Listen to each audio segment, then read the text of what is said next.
Press ক্লাবের আলোতে পড়াশোনা করে মারুফ, হতে চান ইসলামী বক্তা।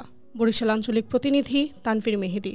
পিরোজপুরে মঠবাড়িয়ার ছোট্ট মারুফ ইসলামকে দেখলে ঈশ্বরচন্দ্র বিদ্যাসাগরের কথা মনে পড়বে।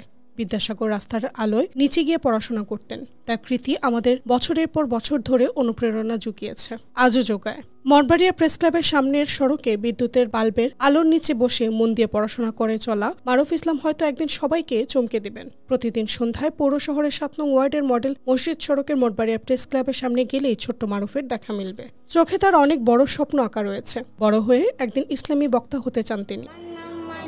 আমি দোকানে এসে কাজ করি, এখানে বসে পড়ালেখা করি, আর আমি বড় হয়ে আলেম হতে চাই।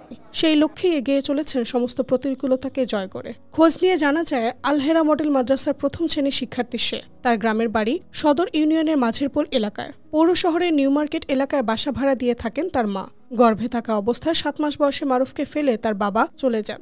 মা লাইলি বেগম 2 সন্তানকে নিয়ে অভাব অনটনের সংসার চালাচ্ছেন। চা পান সিগারেট বিস্কুট বিক্রি করে দৈনিক যে আয় হয় তা দিয়ে খেয়ে না খেয়ে কোনো রকমের সংসার চলে তাদের। 6 বছরের ছোট্ট শিশু মাকে সহযোগিতা করার জন্য ছুটে আসেন প্রেস ক্লাবের সামনে মায়ের চায়ের দোকানে। মায়ের চায়ের দোকানের কাজে সহযোগিতা করেন মারুফ। কাস্টমারের ভিড় কমলে পড়াশোনায় ব্যস্ত হয়ে পড়েন প্রেস ক্লাবের ভেতরে।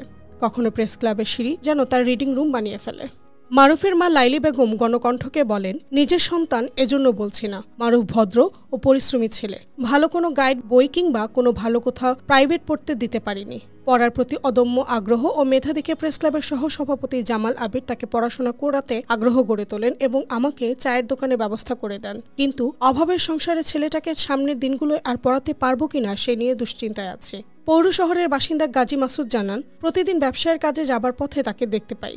ছেলেটি মাকে সহযোগিতা করেন, পাশাপাশি প্রেস ক্লাবের বিদ্যুতের আলোতে এখানে পড়াশোনা করেন। পরিবারটির পাশে বিত্তবানরা দাঁড়ালে তাদের জন্য উপকার হতো।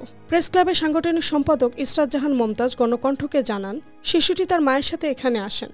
এখানে বিদ্যুতের আলোতে বসে পড়াশোনা করেন। তার মাকে প্রেস ক্লাবের সামনে সবাই মিলে বসার অনুমতি করে দিলে সেখানে বসে চায়ের দোকান দিয়ে সংসার চালাচ্ছেন। পাশাপাশি তার ছেলে মারুফের পড়াশোনার খরচ বহন করে।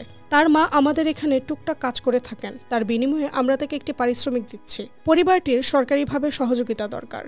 মঠবাড়িয়া উপজেলা সমাজসেবা কর্মকর্তা মোহাম্মদ শফিকুল আলম রিল্যাক্স নিউজ 24-এর এক প্রশ্নের জবাবে তিনি বলেন, আপনাদের মাধ্যমে শিশুটির খবর পেয়েছে, খোঁজ খবর নিয়ে শিশুটির পাশে দাঁড়াবো যাতে ভালোভাবে পড়াশোনা চালিয়ে যেতে পারে। মঠবাড়িয়া উপজেলার নির্বাহী অফিসার আব্দুল কাইম গণকণ্ঠকে জানান, আমার এ বিষয়ে আসলে জানা ছিল না। পরিবারটির খোঁজ খবর নিয়ে দরকার হলে উপজেলা প্রশাসন অবশ্যই তাদের পাশে দাঁড়াবে।